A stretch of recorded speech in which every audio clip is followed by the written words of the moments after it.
The Lady Catherine had yielded to Richard's wishes, because she saw that he really desired her absence. Alone in a monastery, in a distant part of Cornwall, she awaited the fatal tidings, which she knew must come at last. She was too clear-sighted not to be aware that the armed power of a mighty kingdom, such as England, must crush at once his ill-organized revolt. She was prepared for, and ready to meet, all the disasters and humiliations of defeat, but not to be absent from her husband at this crisis. She ordered horses to be kept perpetually in readiness, that she might proceed towards him on the first intimation of change and downfall. She watched from the highest tower of her abode the arrival of messengers. Before she dared open her letters, she read in their faces, what news of Richard? It was a bitter pang to hear that Plantagenet was dangerously wounded, that the prince had advanced further forward at the head of his rabble soldiers. She had no friends, save humble ones, and very few of these. They borrowed their looks from her, yet hoped more than she did. Quickly she was aware of a change in them. They spoke in a low, subdued voice, as if awestruck by some visitation of destiny. That very day letters arrived from the prince. They were of ancient date, nor could she lay his terms of endearment and cheering to her heart and be consoled. In the afternoon, a torn, soiled billet was brought her from Edmund. In spite of his wound, he had dragged himself as far as Launceston, on his way to her. Forced to stop, he sent her tidings of all he knew: Richard's mysterious flight, Henry's bloodless victory, the eagerness the king expressed to learn where she was, and the dispatching of troops in search of her. He besought her to fly. It might be hoped that the prince had escaped beyond sea, whither she must hasten, or falling into his enemies' hands, she would never see him more. Perplexed and agitated, knowing that dishonor would result from Richard's strange disappearance, yet persuaded that he had some ulterior view which it behoved her not to thwart, she hesitated what step to take. An incident occurred to end her uncertainty. Suddenly in the evening Monina stood before her.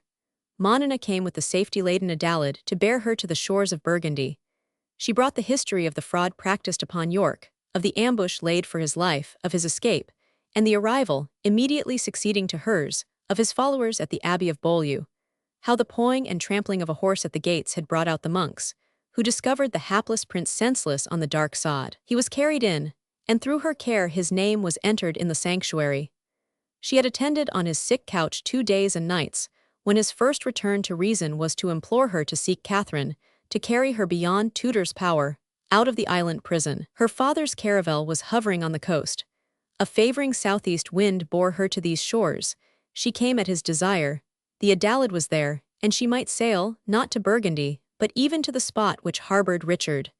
She also could take sanctuary in Beaulieu. The monastery in which the Duchess of York had taken refuge was situated on St. Michael's Mount, not far from the Land's End. The land projects romantically into the sea, forming a little harbor called Mount's Bay. Towards the land the acclivity is at first gradual, becoming precipitous towards the summit. Now, at high water, the tide flows between the rock and the land, but it was in those days connected by a kind of natural, rocky causeway. Towards the sea it is nearly perpendicular. A strong fortress was connected with the church, and a stone lantern was attached to one of the towers of the church. Not far from the castle, in a craggy and almost inaccessible part of the cliff, is situated St. Michael's Chair, which, on account of its dangerous approach and the traditions attached to it, became the resort of the pious. Many a legend belonged to this spot. Its thick woods, the hoar appearance of the crags, the widespread sea, forever warring against the land, which had thrust itself out into the watery space, usurping a part of its empire, made it singularly grand, while the placid beauty of the little bay formed by the rock, and the picturesque grouping of the trees, the straggling paths, and numerous birds, added every softer beauty to the scene.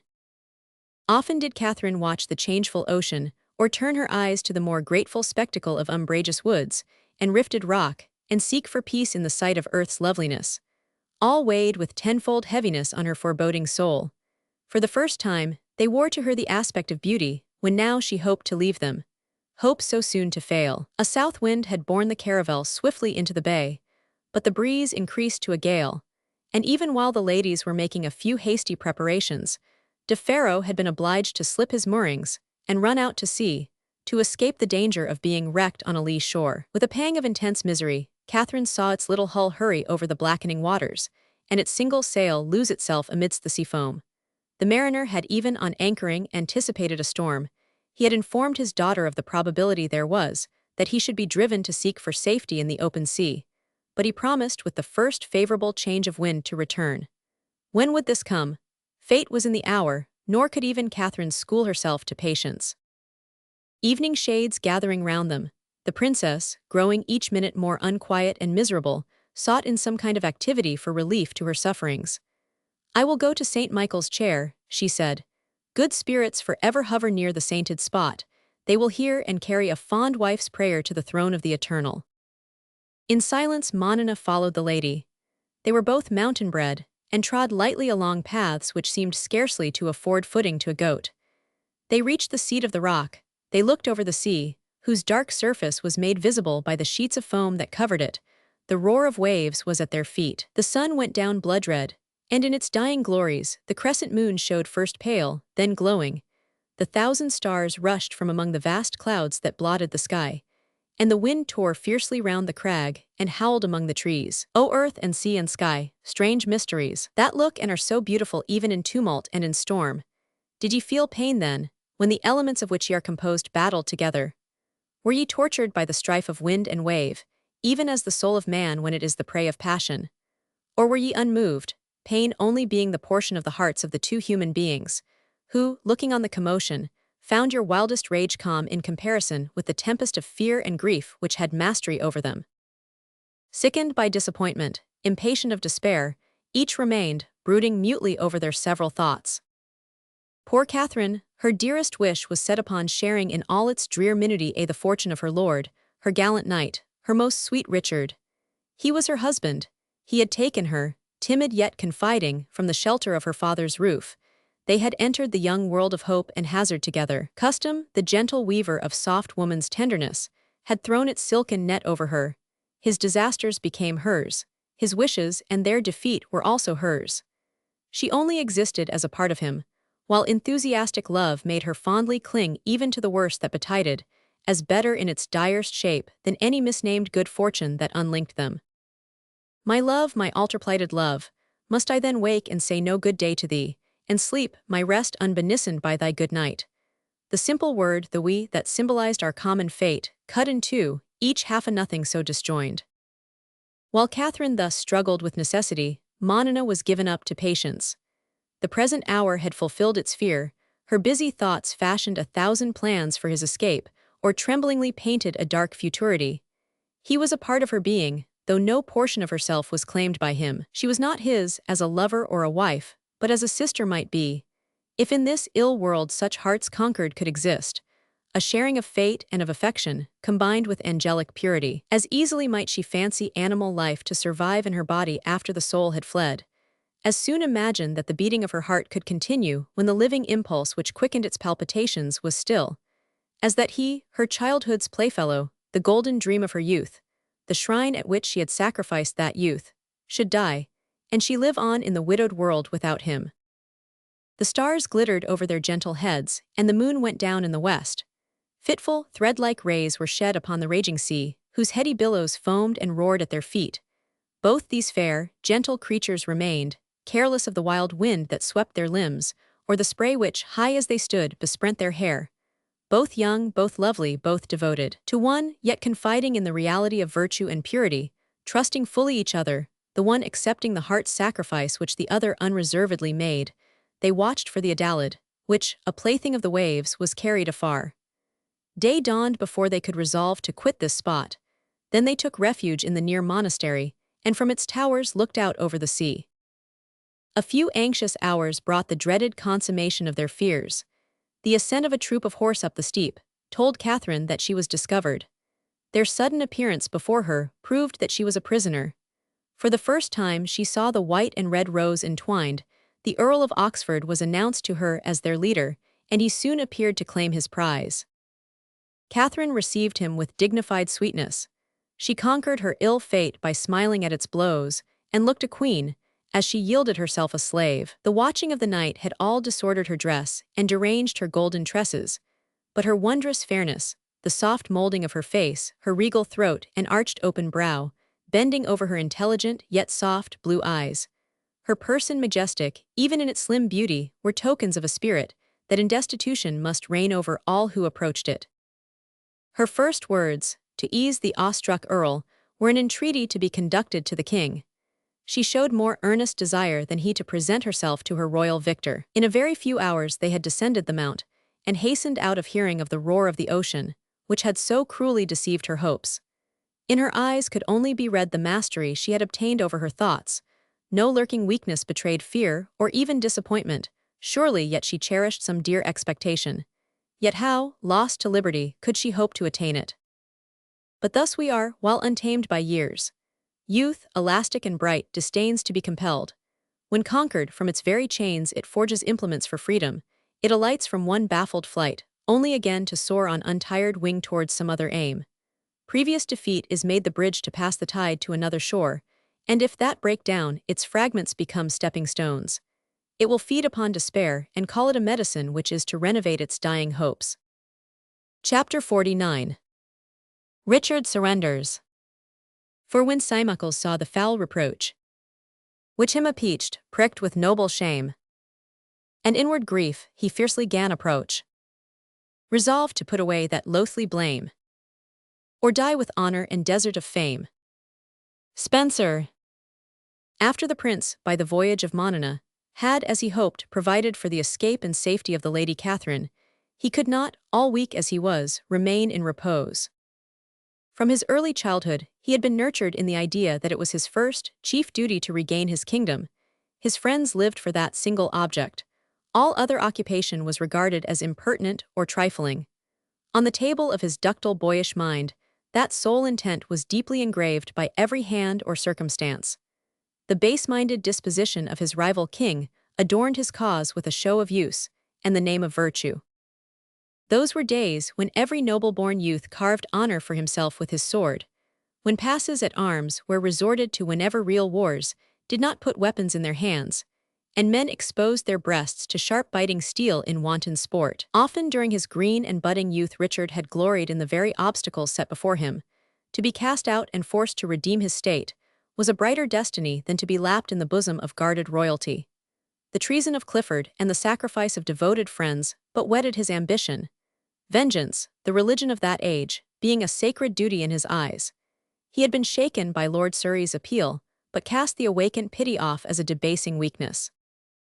The painted veil of life was torn. His name had not armed the nobles of his native land.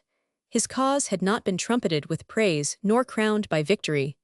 Deserted by foreign allies, unsuccessful in Ireland, he had appeared at the head of a rabble army strong only in wrongs and in revenge. Even these he had abandoned, and with nameless hinds taken sanctuary. His story was a fable, his name a jeer. He no longer, so it seemed, existed, for the appellation of Duke of York was to be lost and merged in the disgraceful misnomer affixed to him by the usurper. Richard was no whining monk to lament the inevitable, and tamely to await the result. To see an evil was to spur him to seek a remedy. He had given up every expectation of reigning, except such as sprung from his right, and faith in the justice of God. But honor was a more valued treasure, and to his warm heart dearer still was the safety of the poor fellows abandoned by him. On the third day after his arrival at Beaulieu, he arose from his sick couch, donned his armor, and, yet pale and feeble, sent to speak with the cavalier who commanded the party that guarded all egress from the abbey.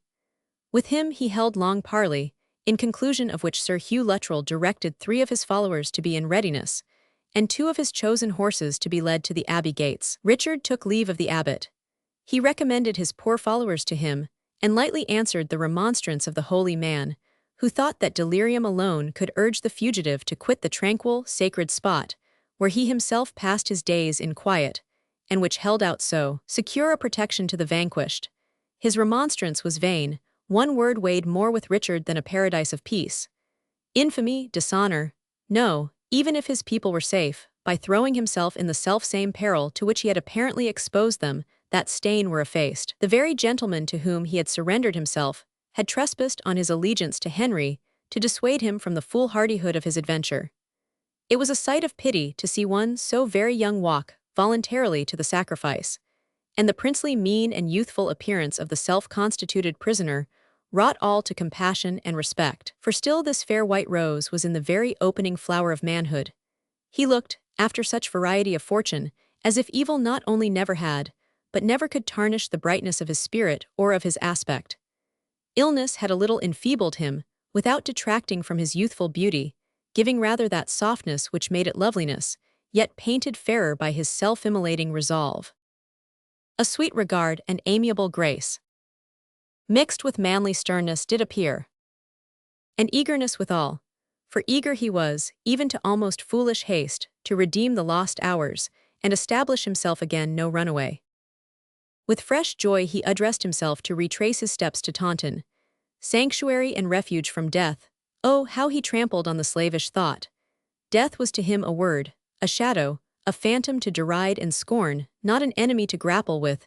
Disgrace was his abhorred foe, and him he thus overthrew. His resolves, inspired by disdain of permitting one taint to blemish his career, were not the expedients of prudence, but the headlong exploit of daring youth. The iron must indeed have entered our souls, and we be tamed from dear, youthful freedom to age's humble concessions to necessity, before we can bow our head to calumny, smile at the shafts as they rankle in our flesh, and calmly feel that, among the many visitations of evil we undergo, this is one we are compelled to endure. Thus he, his gentle guide and followers, travelled towards Taunton. In all prudence from the moment they left sanctuary, Sir Hugh Luttrell ought to have guarded him closely. But even the staid Sir Hugh forgot this duty. Rather was Richard the enforcer of this journey than his guard. Richard it was who at night halted unwillingly. Richard who first cried to horse at morning's dawn, who, in spite of ill weather, resisted every delay. As they drew near their bourne, the appellation of Perkin first met the prince's ear. He was unaware that it had ever been applied to him, except by Henry's written proclamations. It acted as a galling spur, for he believed, with youth's incapacity of understanding systematized falsehood, that his presence would put to flight the many-colored web of invention, which his rival had cast over him to mar his truth and obscure his nobility. After 3 days they drew near Taunton. The stubble fields, the flowery hedges, the plenteous orchards were passed.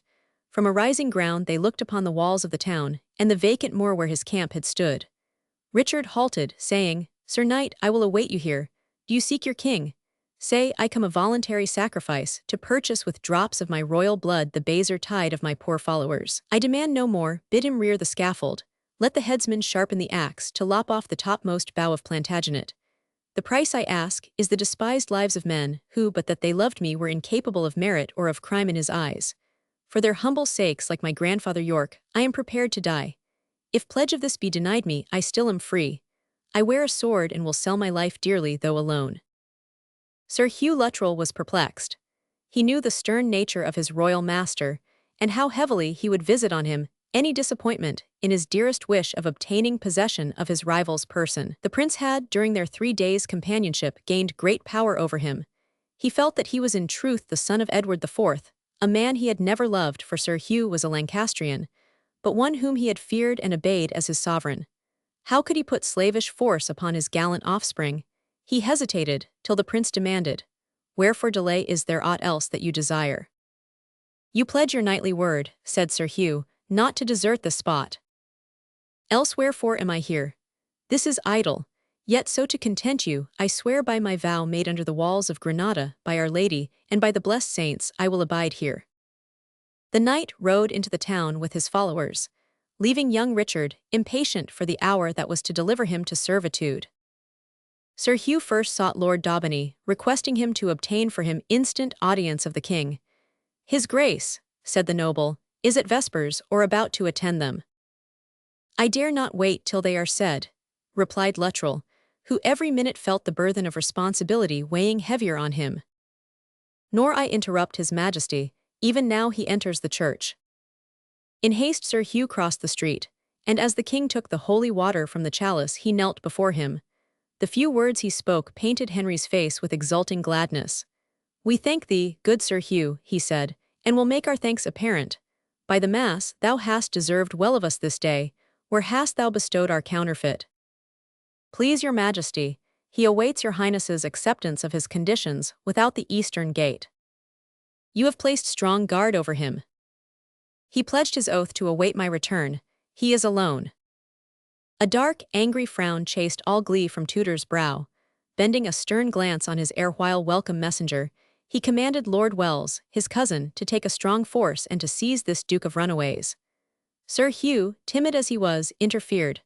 Driven by respect for his prisoner, and fear of what might ensue, he tried to enforce York's stipulation. Henry looked on him with scorn, then said, "Truly, cousin, I have vaunted of a bloodless conquest.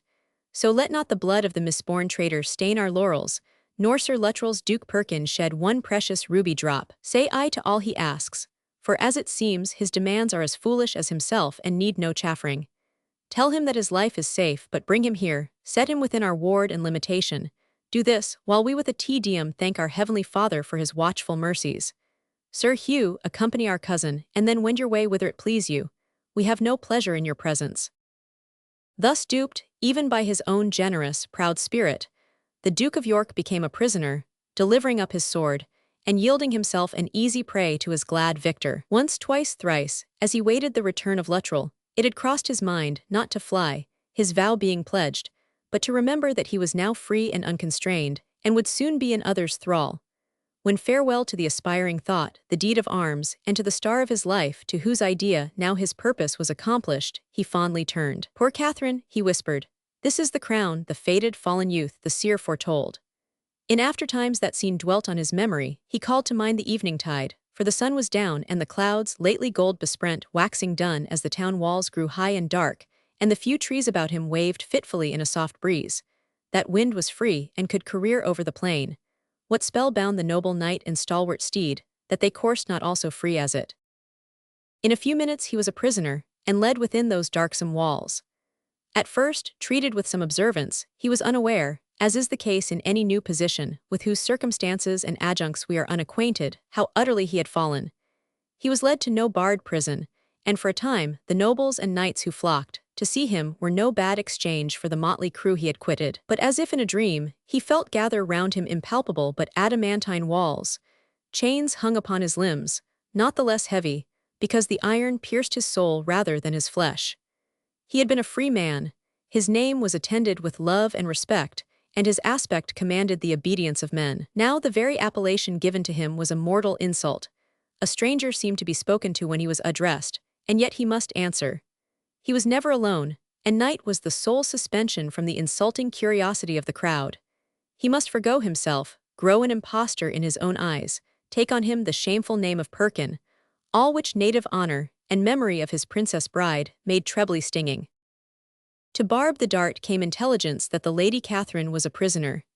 King Henry had quitted Taunton and gone towards Exeter, when, on his arrival there, the Earl of Oxford presented the Scottish princess to him. Praises of her wondrous beauty became rife, brought by some of the king's train, returned to Taunton. Praises so excessive and warm as could not have been inspired by celestial beauty in adversity, if not egged on by some adventitious stimulant. It was the fashion to speak of her as the Queen of Loveliness, as for beauty's sake the name belonged to her, the fairest white rose that ever grew on thorny bush. By this name she was mentioned to York, and it visited his heart as the first gleam of sunshine on his enshadowed misery. Dear was the name of the white rose to the fallen one. It had been his own in fresh and happy days, when first he showed his prowess among the knights of France and Burgundy. Still louder grew the echo of some mighty voice, that gave forth encomium of the prisoner's bride, and the smiles with which some spoke, smiles half of wonder half of mockery, told of some secret charm, which at last was openly commented upon. Again the king saw the fair one yestermorn, and dallied ere he granted the earnest suit she made, as if he loved to be entreated. The grave King Henry caught in the net of the wanton boy. Oh, this were subject for a ballad for the nonce. Blithe news for gentle Perkin, his wife thrives at court. She takes occasion by too slender a hold, if she raise not her husband from the kitchen to a higher place at court. Now we shall see our the lady, the queen jealous of her liege. Our queen, what midsummer's dream is this? The white rose will never flower in our court garden. To falsify this assertion came the next day a messenger, with command to convey the noble prisoner with all speed to London, and for the attendance of the Lady Cheney and the Lady Howard, two noble matrons, to wait on the Lady Catherine, who was about to proceed to Westminster. Smiles and whispers were interchanged, and when to this was added, that as much courtesy should be shown the counterfeit youth as might not endanger his safe keeping, the light laugh followed. though, as if to meet and overthrow the raillery, it was added, this was ordered for his royal wife's sake, who was cousin to England's dear ally, the King of Scotland. These idle tales did not reach York's ear. Wherever he showed himself, he enforced such personal respect that there was no likelihood that any conjecture, linked with his lady's name, would be hazarded before him. He was told that the king entertained her royally, and when he heard that she was to be presented to his sister, the Queen Elizabeth, a thrill of joy passed into his heart. His sister, as a boy, he remembered the fair, kind girl whom he had called his loved and most sweet sister. He knew that she was conscious of his truth, and though wedded to his rival, loved not her lord. It was a pleasing dream to fancy these gentle ladies together, to know that, while the one spoke her affection and praise, the other must feel the kindred blood warm in her heart, and proudly, though sadly, acknowledge him her worthy brother. Chapter 50. A Procession. They are noble sufferers, I marvel. How they'd have looked had they been victors that, with such a constant nobility in force, a freedom out of bondage. Two noble kinsmen. The vulgar rabble, fond of any sort of show, were greedy of this new one. In all parts the name of the Duke of York, of the counterfeit Perkin, drew a concourse of gazers. The appetite was keenest in London, and many a tawdry mask and mime was put in motion, to deck the streets through which the defeated youth was to pass. Vainly, he entered London at night and was conducted privately to Westminster. What strange thing was this? What mark of reality did his very forehead wear, that Henry, so prodigal of contumely on his foes, dared not bring him forward for the public gaze? One man was put in the stocks for a similar remark, and on the following day it was suddenly proclaimed that Perkin would go in procession from Westminster to St. Paul's and back again. A troop of horse at the appointed hour left the palace. In the midst of them rode a fair young gentleman, whose noble mien and gallant bearing gave luster to his escort. His sweet aspect, his frank soft smile and lively but calm manner had no trace of constraint or debasement. He is unarmed, is that Perkin? No, the Earl of Warwick, he is a prince sure. Yet that is he. Such murmurs sped around. At some little distance followed another burlesque procession. A poor fellow, a Cornishman, was tied to an ass, his face to the tail, and the beast, now proceeding lazily, now driven by sticks, now kicking, now galloping, made an ill-fashioned mirth for the multitude. Whether, as York was not to be disgraced in his own person, the contumely was to reach him through this poor rogue, or whether the eyes of men were to be drawn from him to the rude mummery which followed, could only be guessed. The last was the effect produced. Richard heard Mass at St. Paul's, and returned to Westminster unmolested by insult. It seemed but as if some young noble made short pilgrimage from one city to the other, to accomplish a vow. The visit of ill-fated Warwick to the cathedral, before the Battle of Stoke, had more in it of humiliating ostentation. He returned to the Palace of Westminster. A few weeks he spent in mingled curiosity and anxiety concerning his future destiny. It was already accomplished. Modern times could not present anything more regular and monotonous than the way of life imposed upon him. It was like the keeping of a lunatic, who, though now sane, might be momentarily expected to break out in some dangerous explosion, rather than the confining of a state prisoner. 4 armed attendants, changed every 8 hours, constantly guarded him, never moving, according to the emphatic language of the old chroniclers, the breadth of a nail from his side. He attended early Mass each morning. He was permitted to take 1 hour's ride on every evening that was not a festival. 2 large gloomy chambers with barred windows were allotted him. Among his guards, he quickly perceived that the same faces seldom appeared, and the most rigorous silence or monosyllabic discourse was imposed upon them. Harsher measures were perhaps spared, from respect to his real birth, or his alliance with the King of Scotland. Yet greater severity had been less tantalizing. As it was, the corpse in the grass-grown grave was not more bereft of intercourse with the sunny world than the caged Duke of York. From his windows, he looked upon a deserted courtyard. In his rides, purposely directed to unfrequented spots, he now and then saw a few human beings. Such name could be hardly bestowed on his stony-faced, stony-hearted guards. Richard was the very soul of sympathy. He could muse for hours in solitude, but it must be upon dear argument that had for its subject the pleasures, interests, or affections of others. He could not entertain a heartless intercourse.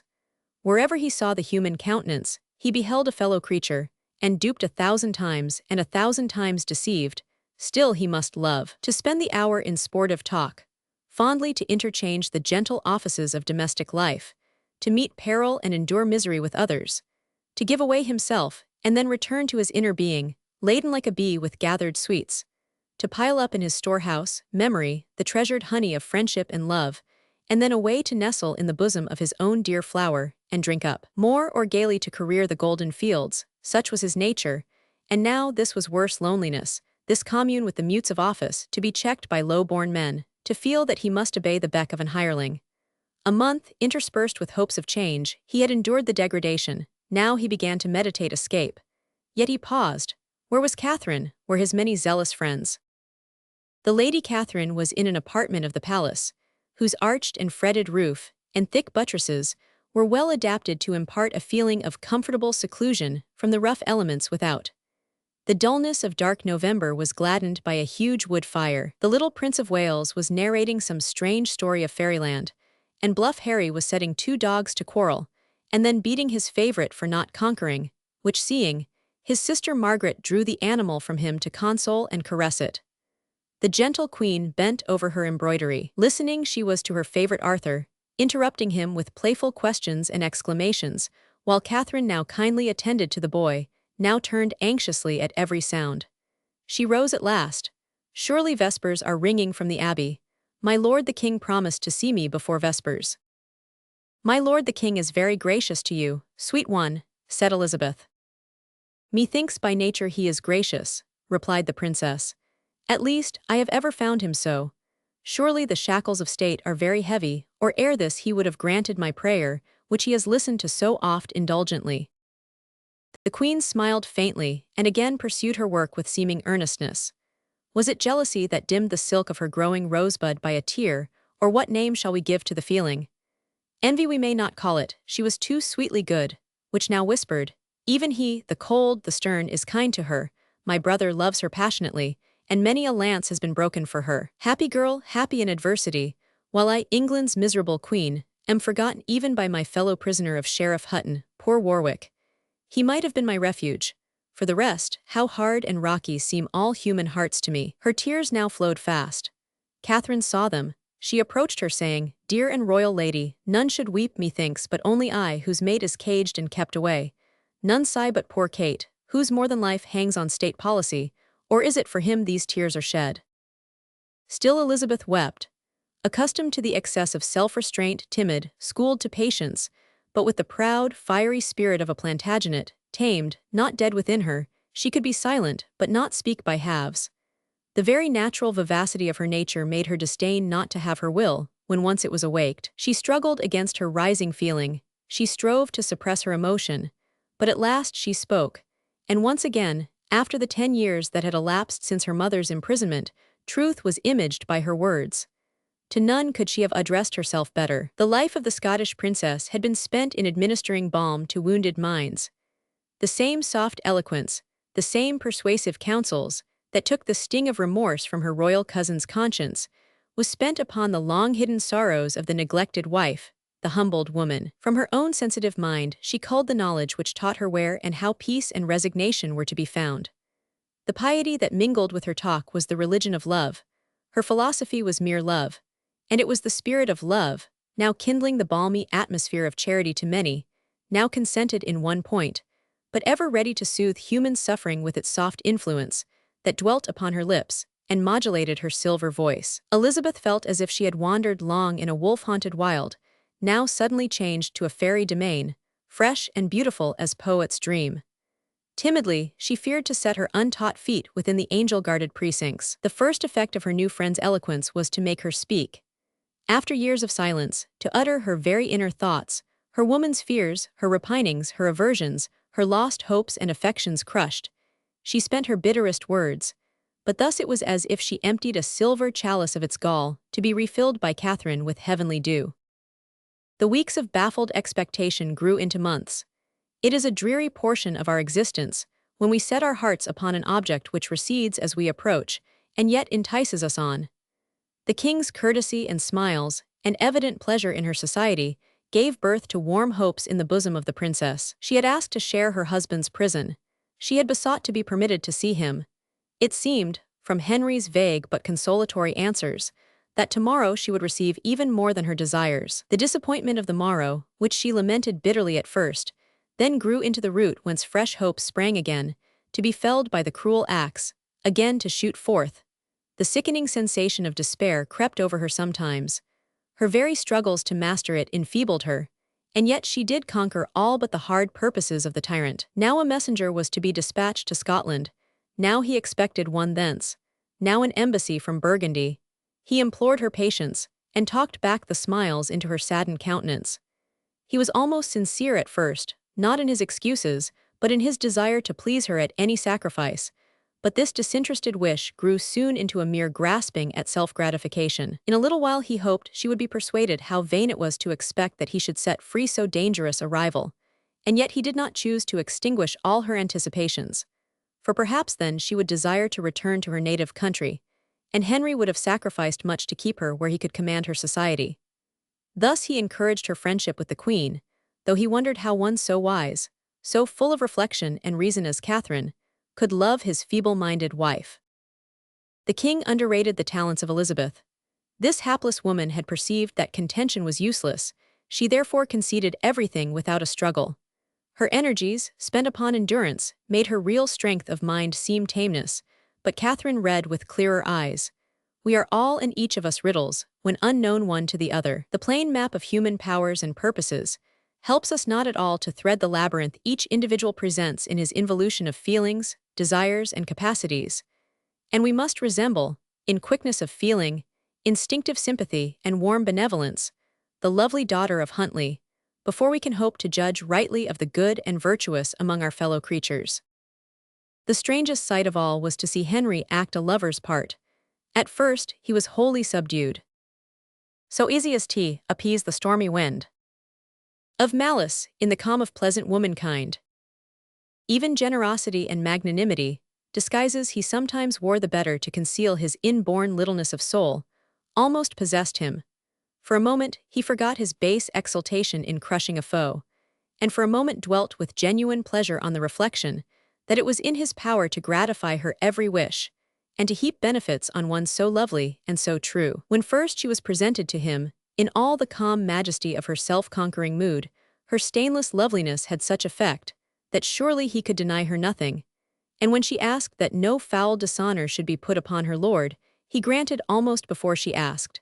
His expressions of service and care were heartfelt, and she lost every fear as she listened. When custom, which with man is the devourer of holy enthusiasm, changed his purer feelings into something he dared not name, he continued to manifest the same feelings, which had bested him so well at first, and to angle with his prey. Though he scarcely knew what he wished, for 1,000 worldly motives sufficed to check any dishonorable approach, it was enough that she was there, that, when she saw him, her countenance lighted up with pleasure, that with the sweetest grace she addressed her entreaties to his ear, not in abrupt demands, but in such earnest prayer, such yielding again, to return with another and another argument, that often he thought, even if he had wished to concede, he would hold out a little longer, that still her sweet voice might address him, still her stately neck be bent imploring as she fixed her blue eyes on him.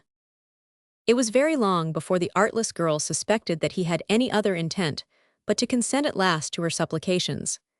As it was as easy to him to lure her on with a greater as a lesser hope, she even fancied that, under certain restrictions, York's freedom might be restored, and that with him, in some remote country, she might bless Tudor as a generous adversary. Elizabeth was afraid to discover the truth to her, for she also dreaded to lose her, and was afraid that, on the failure of her hopes, she would seek to return to Scotland, or at least seclude herself from her husband's jailer.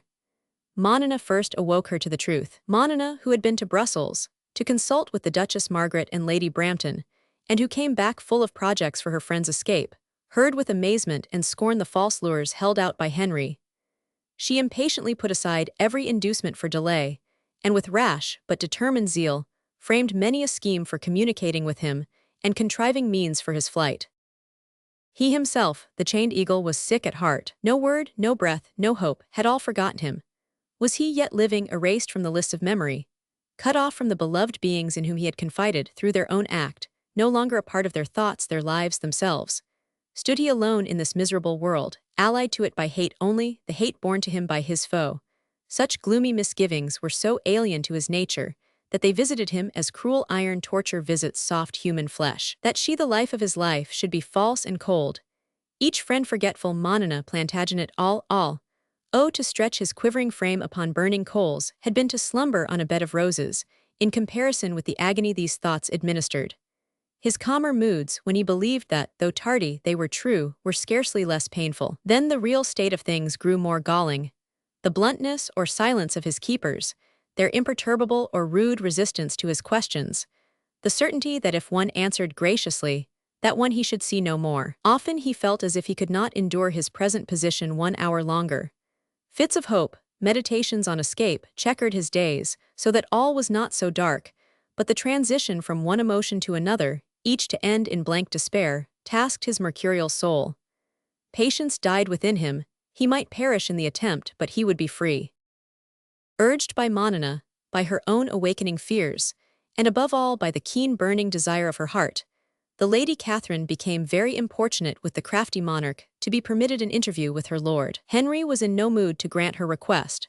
The 1,000 designs he had meditated to disgrace his victim, he had given up for her sake, because he would not refuse himself the pleasure of seeing her, and feared to behold aversion and horror mark an aspect hitherto all smiles towards him. The same fear, nurtured by the expressions of her tender affection, made him hesitate, ere he should endeavor to convince her that she had misallied herself to an impostor. Indeed, when at last he ventured to frame a speech bearing such a meaning, her answer told him that if he could have changed the royal York into base-born Perkin, the young and innocent wife would still cling to him to whom she had pledged her rose, to whom she had given himself, whose own, in heaven's and her own eyes, she unalienably was. But now Henry, grown more callous as time elapsed, coined a new scheme, vile as his own soul. He resolved, by acting on her woman's fears, tenderness, and weakness, to make her the instrument of persuading her lord to some damning confession that must stamp him as a deceiver forever. This bright project animated him to fresh endeavors to please, and her with fresh hopes, yet he paused a little before he sought to execute it. Winter crept on into spring, and spring ripened into summer, and still the various actors in this tragic drama were spending their lives, their every thought and heart's pulsation on one object. Richard had latterly received intimation that he would be permitted an interview with his beloved White Rose, and a week or 2 more were patiently endured with this expectation. Catherine each day believed that on the morrow she should see him, whom now she conversed with only in her nightly dreams, and woke each morning to find him fled with them. Some change approached. Henry's promises became more clear in their expression, his assertions more peremptory. He would at last name his conditions, which she was to communicate to her lord. Even Elizabeth almost dared to hope. Monina alone, deeply impressed with a belief in the malice of Tudor, was incredulous, and reluctantly yielded to Catherine's request to suspend yet a little while her plots. Whitsuntide arrived, and Henry at last would decide. This estival was to be spent at Sheen. Thither the royal family went, accompanied by the princess, who vanquished her disappointment at further delay, not to appear an ingrate to the fair promising king. Indeed, in the secure hope she cherished of again seeing him who was her earthly paradise, she smiled through the very heart-gushing tears expectation caused to flow. On Whit Sunday she awoke, resolving to discard the heavy load of anticipated evil that involuntarily weighed at her heart. She knelt at Mass, and fervently strove to resign her dearest wishes to the direction of her God, and yet that she should see him again soon. Oh, how very soon! Filled her with such dizzy rapture that her orisons were forgot midway, remembered, and turned to thanksgivings, till she recollected that still her hope was unfulfilled, and fear awoke, and with tears and prayers she again strove to ease her agitated heart. That very night a thunderstorm roused her from slumber. With those unexplained emotions, which, in fateful periods, make so large a portion of our lives, she felt as if every clap spoke audibly some annunciation which she could not interpret, as if every lurid flash were sent to disclose a sight which yet she could not see. At length the rain ceased, the thunder grew distant, the lightning faint. A load was lifted from her soul. She slept, with the firm belief that on the morrow tidings, not all evil, would be brought from London. Some tidings surely came. What they were she was not permitted to know. For the first time Henry made her a real prisoner. She was carefully guarded, and none were allowed to speak to her. Overwrought by her expectations, this seemed a frightful cruelty, and yet, where caution was used, there must be fear. Her, his enemy, feared. Then good had occurred. She dared not permit her imagination to picture forth the thing which yet was forever present to it. And while all else were amazed to hear that York had escaped and fled, his lovely, anxious wife, cut off from communication with all, knew only that she alone was ignorant of what she would have given her life to learn. Chapter 51. An Escape. Thou god of winds, that reignest in the seas, that reignest also in the continent, at last blow up some gentle gale of ease, the which may bring my ship, ere it be rent,